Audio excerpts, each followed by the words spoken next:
सभी आर्य वीरों को नमन। वंदे मातरम। जय हिंद।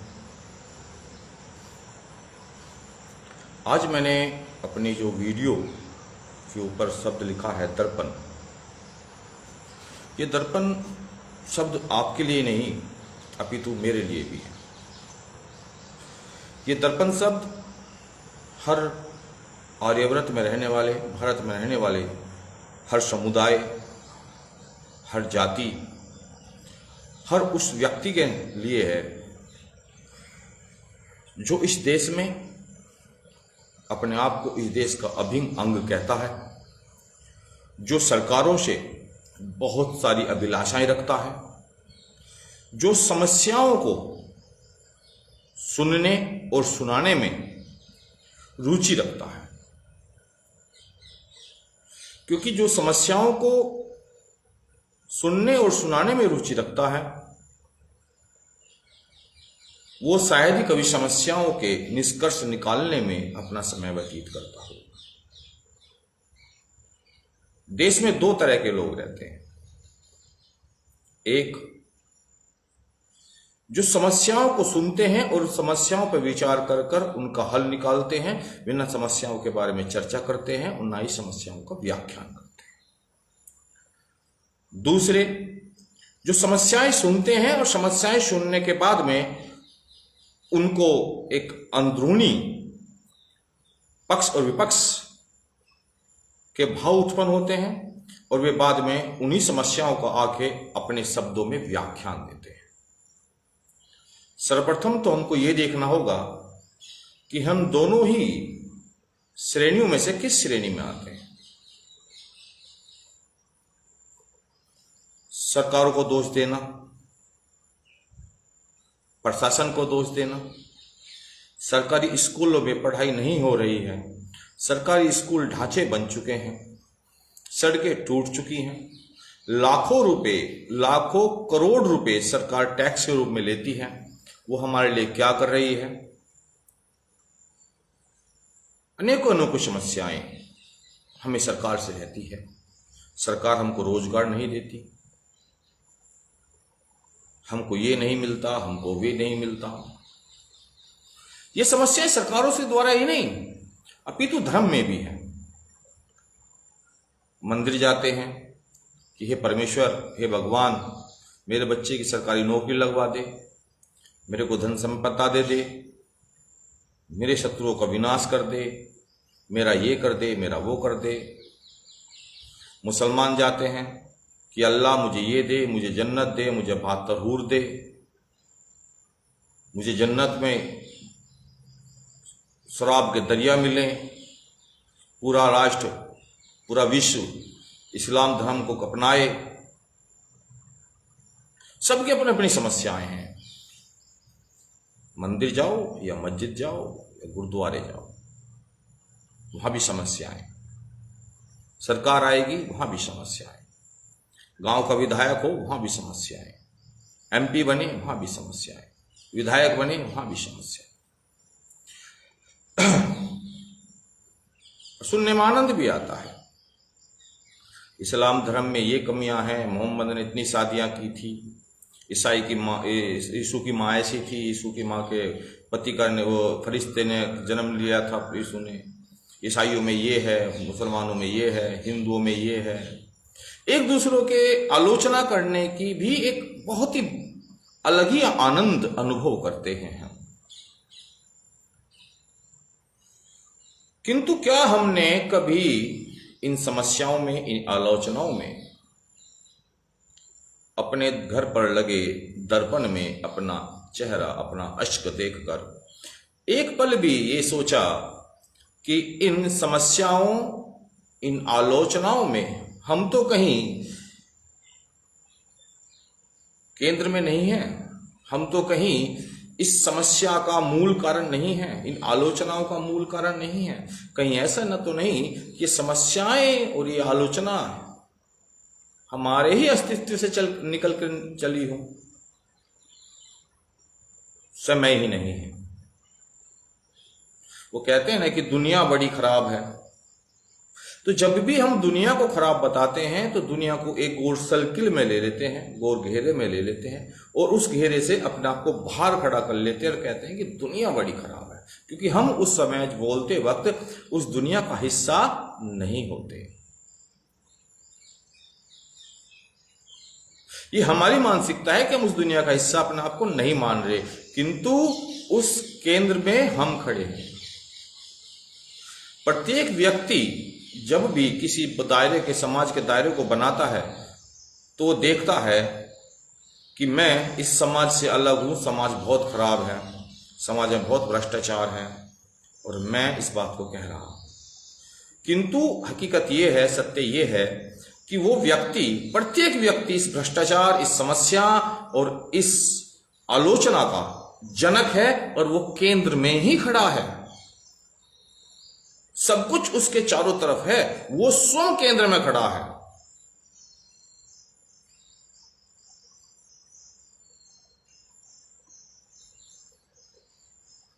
आप शायद मेरी बात को सुनकर ये सोच रहे होंगे कि यार मैं तो ऐसा नहीं करता, मैं तो बहुत ईमानदारी से जीता हूं, मैंने कोई भ्रष्टाचार नहीं किया। एक भी व्यक्ति से आप पूछ लीजिए, अगर कोई ये कह दे कि मैंने चोरी की है या मैं भ्रष्टाचारी नहीं हूं या मैं राष्ट्रहित में बहुत कार्य करता हूं, सब कहेंगे मैं तो राष्ट्र के लिए बहुत समर्पित हूं, सब कहेंगे। वो ख्वाजा की दरगाह पे बैठा चिश्ती कह रहा है कि मैं ऐसा आंदोलन करूंगा कि भारत हिला दूंगा, और वो कहता है कि ये मेरा मौलिक अधिकार है आंदोलन करना और ये मेरा मौलिक अधिकार है बोलना, क्योंकि मैं भी एक राष्ट्रभक्त हूं। राष्ट्र को हिला देंगे, राष्ट्र की समस्याओं को बढ़ाएंगे, सरकारों को दोष देंगे, ये मेरा मौलिक अधिकार है क्योंकि मैं राष्ट्रभक्त हूं। हमारी राष्ट्रभक्ति की परीक्षा तो तभी हो जाती है जब हमारे क्षेत्र में विधायक का, सांसद का, प्रधान का, जिला पंचायत का, कोई भी छोटे से लेके ऊपर बड़े तक का चुनाव होता है। प्रत्येक व्यक्ति की राष्ट्रभक्ति, देश प्रेमिता, निष्पक्ष भाव, ईमानदारी सब दिखाई दे जाती है। एक विधायक चुनाव लड़ता है, वो ईमानदार है या नहीं है, उस पे क्या उसका बैकग्राउंड था, क्या वो भविष्य में उसका जो इतिहास है उसको देखकर हम वो भविष्य में हमारे लिए कुछ अच्छा कर पाएगा, नहीं कर पाएगा, हमें कोई सरोकार नहीं है।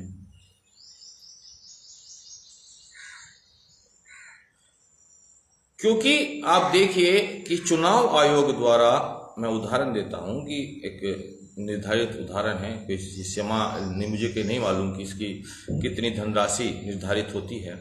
चुनाव आयोग द्वारा उदाहरण के लिए मैं मान लेता हूं कि 2 लाख रुपए या 10 लाख रुपए, क्षमा करती, चलो 2 लाख में कुछ नहीं आता, 10 लाख रुपए एक विधायक के चुनाव में राशि निर्धारित की गई कि एक विधायक का चुनाव 10 लाख रुपए में प्रति एक प्रत्याशी लगाएगा। तो क्या वो विधायक 10 लाख के चुनाव में, अपने चुनाव में 10 लाख रुपए लगाकर ही विधायकी का चुनाव लड़ लेता है? नहीं, 10-10 करोड़ रुपए खर्च हो जाते हैं। वे करोड़ रुपए, 10 करोड़ रुपए खर्च कहां होते हैं? क्या विधायक 10 करोड़ रुपए का भोजन खा लेता है? क्या विधायक 10 करोड़ रुपए की अपनी जो राशि है वो जला देता है? ऐसा कदापि नहीं। विधायक उन 10 करोड़ रुपए में करता क्या है? वो हम लोगों के लिए शराब का प्रबंध करता है। वो प्रत्येक गांव के जो ठेकेदार होते हैं, वोटों के जो ठेकेदार बनते हैं, उनको लाखों लाखों रुपए देता है। वो हमारे बीच में ही कुछ जातिगत लोगों को, जो लीडर बने घूमते हैं, उनको खरीदता है और हमारे लिए 500 रुपये, 1000 रुपये वोटों के प्रबंध कराता है। मैं राजनीतिक परिवेश में पला बड़ा हूं तो बहुत अच्छी तरह जानता हूं कि चुनाव से पहली रात जो होती है उसको कत्ल की रात बोलते हैं। और उस कत्ल की रात में करोड़ों करोड़ों रुपए हर घर में बांटे जाते हैं। लेने वाले कौन हैं? हम लोग। जब एक विधायक या एक एमपी 20-25 करोड़ रुपए खर्च कर कर विधायक या एमपी बनेगा, तो मुझे बताइए कि वो पहले अपना पैसा इकट्ठा करेगा, फिर अगले चुनाव के लिए 20-25 करोड़ रुपए इकट्ठा करेगा और फिर वो आपके बारे में सोचेगा। अर्थात वो अपनी निधि में अरबों रुपए कमाने के चक्कर में लगा रहेगा, क्योंकि उसको पता है कि मैंने इतना पैसा इस चुनाव में खर्च किया है, इतना पैसा मैं अगले चुनाव में खर्च करूंगा। और मुझे अपने चमचे जो मैंने पाल रखे हैं, जो मेरे चमचे हैं, जो कहते हैं जी वो मुझे ठेका चाहिए, मुझे खनन कराना है, मेरा भाई ने बलात्कार कर दिया है, उसको छुड़वाना है, ये सब की सब समस्याएं भी मुझे दूर करनी है। तो मुझे बता दीजिए वो राष्ट्रभक्त या देशभक्त कहां से बना रह जाएगा?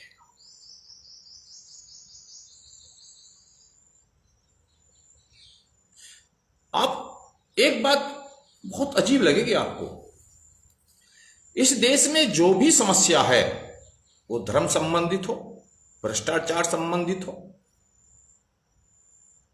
उसकी मूल जड़ कहीं ना कहीं हमसे शुरुआत होती है।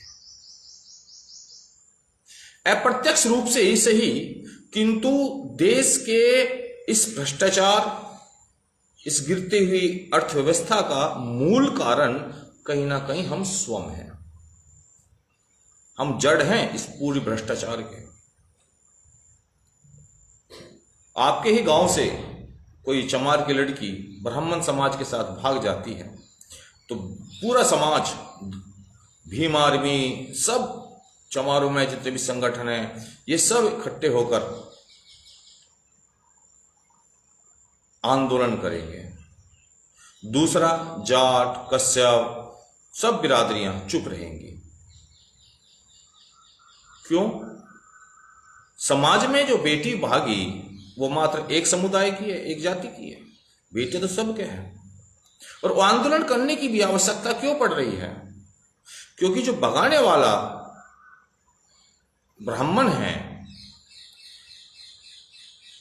या ब्राह्मण की लड़की चमारों के साथ भाग जाए, तो भागने वाली ब्राह्मण है, लड़का पक्ष वाला थाने में यह दबाव बनाएगा कि हमारे लड़के पर मुकदमे कायम ना हो। वो अपने लड़के को बचाने के लिए लग जाएगा। लड़की पक्ष लड़के वाले को फंसाने के चक्कर में लग जाएगी, क्योंकि हमारे अंदर पक्षपात है। हम गलत और सही का मापदंड भी अपनी जाति, अपने स्वार्थवर्ष से लेते हैं। थानों में अक्सर आप देखते होंगे, कह देते हैं कि गरीब की कोई सुनवाई नहीं होती। वो इसलिए नहीं होती क्योंकि अमीर जो खड़ा है उसके पीछे भी कुछ बड़ी व्यवस्थाएं काम कर रही हैं। उसके पीछे भी, उस अमीर के पीछे भी बहुत सारे गरीब खड़े हैं। हमारा कर्तव्यहीनता और हमारा सत्य को ना सुनना ही हमारे विनाश का कारण है। फ्री में बिजली चाहिए, फ्री में राशन चाहिए, फ्री में हमको मोटरसाइकिल खरीद ली, इसका हमें बीमा ना कराना पड़े, इसका हमें अगर हेलमेट ना पहनना पड़े। हम कार ले लेते हैं, कार में हमें जा रहे हैं तो पुलिस वाला पकड़ लेगा, आपका इंश्योरेंस कहाँ है, आपकी आरसी कहाँ है। तो हम चाहेंगे कि हम 50-200 रुपये लेकर निकल जाएं। बिजली विभाग वाले आएंगे, एसी भी चलाना है, हीटर भी चलाना है, उसको 100-200 रुपये देंगे, मीटर में गड़बड़ करा लेंगे, तारों में कुंडियाँ टालेंगे और फिर कहेंगे बिजली बड़ी महंगी हो रही है। क्योंकि कुछ लोगों को फ्री चाहिए, कुछ लोगों को चोरी से चाहिए। बिजली का तो बनने का खर्चा आएगा, वो खर्चा कहीं से तो निकालना पड़ेगा। अब 500 लोगों में एक चीज बट रही है और पैसा 50 लोग दे रहे हैं, तो उन 500 लोगों का पैसा तो उन 50 लोगों से लेना पड़ेगा। अगर 500 के 500 लोग उस बिजली का भुगतान करें तो बिजली सस्ती हो जाएगी। और दुर्भाग्य, चोरी भी हम ही कर रहे हैं और चिल्ला भी हम ही रहे हैं। कहते हैं कि उद्योगपति बिजली चोरी करते हैं, एक घर वाला कितनी चोरी कर लेगा। उद्योगपति आया कहां से है? हम लोगों के बीच से ही कोई उद्योगपति है। चोर आता कहां से है? हमारे समाज से आता है। और चोर पनपता क्यों है? क्योंकि वो चोर अगर हमारा रिश्तेदार है तो हम उसके बचाव में खड़े होते हैं।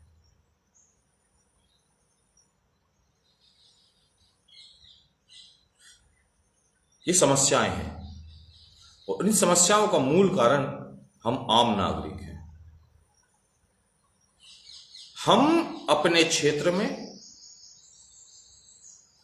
किसी भी ईमानदार विधायक या एमपी या प्रधान को निर्धारित राशि में जीतने का अवसर भी प्रदान नहीं होने देते। अगर भर्ती निकलती है तो हम स्वयं 5 लाख दे दूंगा, और मैं मेरे लड़के को भर्ती करा दे, मैं 10 दे दूंगा। ठेके स्वयं शुरू करते हैं।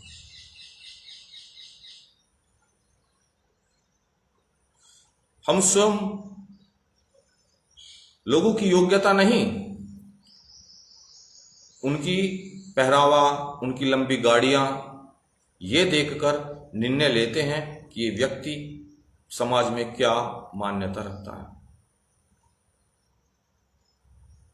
अगर मैं यही वीडियो मोहम्मद की गाली के लिए बना दूं, मोहम्मद को गाली देने में बना दूं, या यही वीडियो मैं किसी बीजेपी के विरोध में बना दूं या कांग्रेस के विरोध में बना दूं, तो शायद ये वीडियो हजारों लोग देखेंगे। किंतु दर्पण है, इस वीडियो में तुम्हारा अपना चेहरा दिखाई दे रहा है, तुम्हारे अपने चेहरे की गंदगी दिखाई दे रही है, तो शायद आपको 5 या 10 20 मिनट भी आपको देने में शर्म आएगी। मैं स्वयं कुछ ऐसे बच्चे जिनके माता पिताओं की आर्थिक स्थिति नहीं है, या जिनके माता नहीं है, किसी के पिता नहीं है, ऐसे 5-7 बच्चों का पालन पोषण या उनका रख रखाव की व्यवस्था करने में हमेशा तत्पर रहता हूं। लेकिन उन 5 बच्चों को, 5 या 7 बच्चों को पालन पोषण करने के लिए मुझे स्वयं को कितनी परेशानी होती है, क्योंकि मैं एक ऐसे समाज में रह रहा हूं जहां पर करोड़ों खरबों रुपए अय्याशियों में,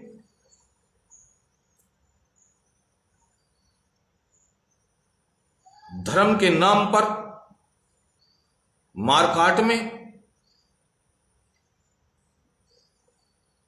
कपड़े पहनकर व्यापार चलाने वालों में बिना सोचे समझे खर्च किए जा रहे हैं।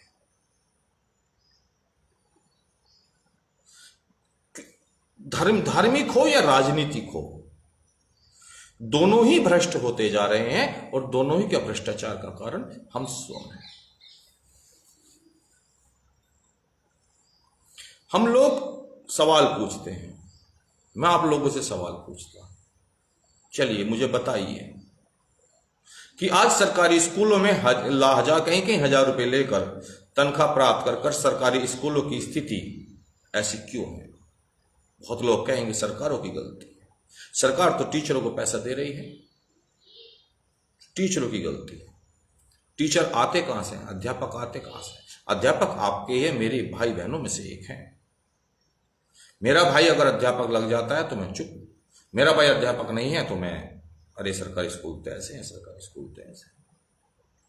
मेरा भाई सिपाही लग जाता है तो मैं चुप, मेरा भाई सिपाही नहीं है तो पुलिस वाले तो ऐसे हैं। जब तक भारतीय नागरिक स्वयं निष्पक्ष रूप से अपने कर्तव्यों का पालन नहीं करेंगे, जब तक इस देश में व्यवस्थाएं नहीं बदली जा सकती। अगर सरकार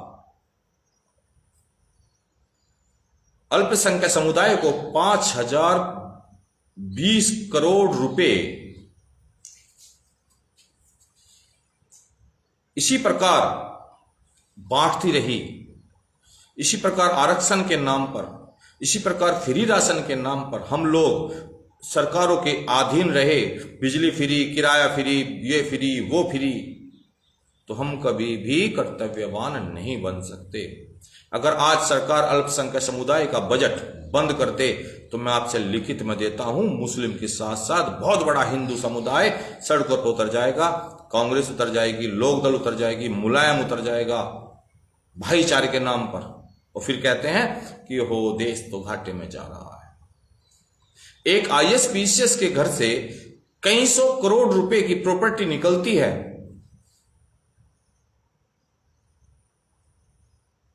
एक बिजली विभाग के चपड़ासी था, पानी पिया करता था, आज तक मेरी याद है, मुजफ्फरनगर में। उसकी खुद की 22 करोड़ रुपए की प्रॉपर्टी थी चपड़ासी की। वो कौन है? वो आपके और हमारे परिवार का हिस्सा है। आज के बाद अगर आप कभी किसी मोहम्मद की, किसी सरकार की, किसी की MP MLA की या किसी पुलिस वाले की आलोचना करें तो उस आलोचना करने से पहले एक बार दर्पण देख लेना और ये सोचना कि मैं इस भ्रष्टाचार के अभिन्न अंग में से तो कहीं एक नहीं हूं। ये सोचना कि मैंने अपने राष्ट्र और अपने धर्म के लिए क्या किया, मैं कितना समर्पित हूं अपने राष्ट्र और अपने धर्म के लिए। मात्र समस्याएं गिनाना ही हमारा कर्तव्य नहीं होना चाहिए, उन समस्याओं को सुनकर उनका निवारण करना भी हमारा कर्तव्य होना चाहिए। मुस्लिम समुदाय ने आज तक अपने जितने भी देश बनाए हैं उनमें कोई आविष्कार नहीं हुआ। क्यों? क्योंकि उनका एक मकसद है कट्टरपंथी, और ये सबसे ज्यादा भारत के अंदर दिखाई देती है। पाकिस्तान ने आज तक कितना आविष्कार किए? कोई नहीं किया। हिंदू हमेशा आविष्कारी रहा, आर्य हमेशा आविष्कारी रहे, किंतु आज आर्य भी आविष्कार खत्म कर कर उनकी छाया में आ चुके हैं और समस्या और व्याख्यान और ये वो उगाने लगे हैं। अगर आप वेद पढ़ नहीं सकते, वेद अनुसार चल नहीं सकते, तो वेद ऋषियों की वाणी सुनकर अपने चरित्र का निर्माण तो कर सकते हैं।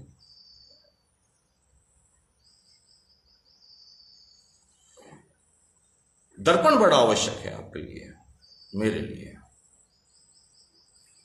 इसी के साथ मैं आपसे आज्ञा चाहूंगा और आशा करता हूं कि जो मैं आपको समझाने और कहने का प्रयत्न कर रहा था कि इस पूरे व्यवस्था के ढांचे की मूल नींव की जो ईंट है वो कहीं ना कहीं आप और हम हैं। वो भ्रष्टाचार की हो, राजनीतिक त्रुटि की हो,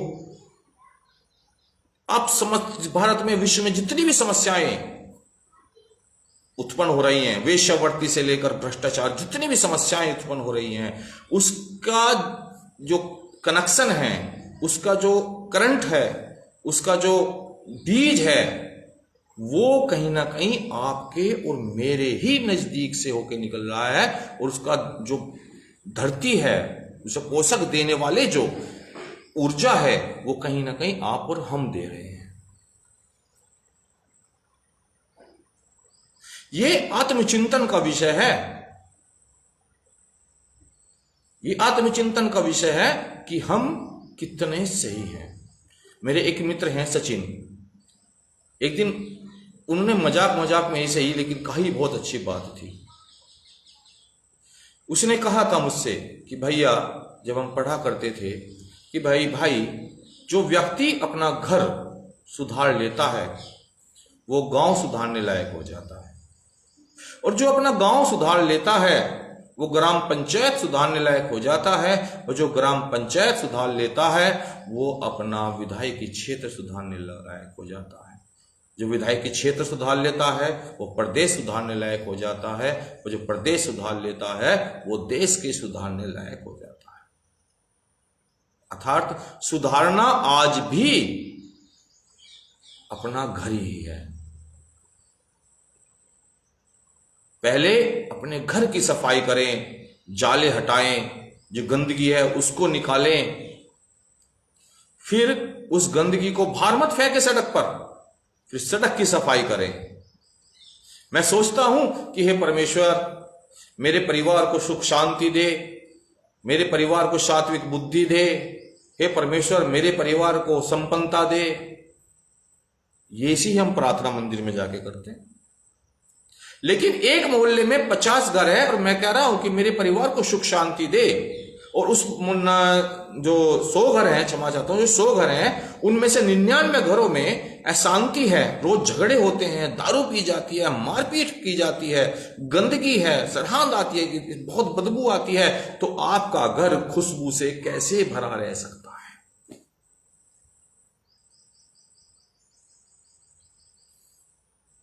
प्रार्थना मात्र से आप समझ लीजिए कि मुझको मांगना क्या है परमेश्वर से। मुझे परमेश्वर से कहना है कि हे परमेश्वर, मेरे समाज को, मेरे कुल को दूषित भावनाओं से बचा। हे परमेश्वर, सबको संपन्न बना, सबको आर्य बना। इस आर्यव्रत की नींव को इतना मजबूत कर कि विश्व में आर्यव्रत का, आर्य देश का प्रचलन में लहराए। मांगने में त्रुटि, राजनीतिक करण में भी त्रुटि करते हैं, धर्म में भी त्रुटि करते हैं, और फिर कहते हैं कि ओहो समाज तो बड़ा गंदा हो गया। पढ़े लिखे लोग, पढ़ा लिखा मैं इसलिए कहता हूं कि इंडियन एजुकेशन एक्ट के द्वारा जो लोग पढ़ते हैं ना वे धार्मिक होते हैं और ना ही मैं उनको राष्ट्र हित में ही मानता हूं। क्योंकि तोता अगर उसको राम राम राम राम करना सिखा दिया जाए तो वो धार्मिक नहीं हो जाता। राम राम राम राम करना उसके लिए एक मिर्ची का सवाल हो जाता है। उसको पता है कि तू राम राम राम राम राम करेगा तो तुझे मिर्ची मिलेगी। तो रटा रटाया ज्ञान आपको ज्ञानी नहीं बनाता। तो एक इंडियन एजुकेशन एक्ट के द्वारा पढ़ा हुआ डीएम जब रिटायर होता है या कोई भी अधिकारी रिटायर होता है या हम कहते हैं मास्टर रिटायर होता है, तो सुबह के टाइम जब अखबार पढ़ता है तो पत्नी चाय लेकर आती है, कहता आओ बैठो डार्लिंग, कुछ बात देखो, अखबार पढ़ते हैं। वो पढ़ेगा और फिर देखेगा कि विधायक पे इतना घोटाला, एसपी पे इतना घोटाला, ये घोटाला, वो घोटाला, वो समस्याएं पढ़ेगा और फिर कहेगा अखबार को पढ़ते हुए देश का विनाश हो गया, चारों तरफ भ्रष्टाचार है, चारों तरफ मारा मारी है, और चाय की चुस्की लेगा। क्योंकि समस्याएं सुनकर उसके मस्तिष्क में कहीं ना कहीं उसका जो अंदर का शैतान है, उसका अंदर जो राक्षस है, वो सुकून महसूस कर रहा है। और वो उस वक्त ये भूल जाता है कि इसी सिस्टम का हिस्सा वो स्वयं था। वो ये भूल जाता है कि इसी सिस्टम का हिस्सा आज भी वो स्वयं है, क्योंकि समाज मेरा परिवार है।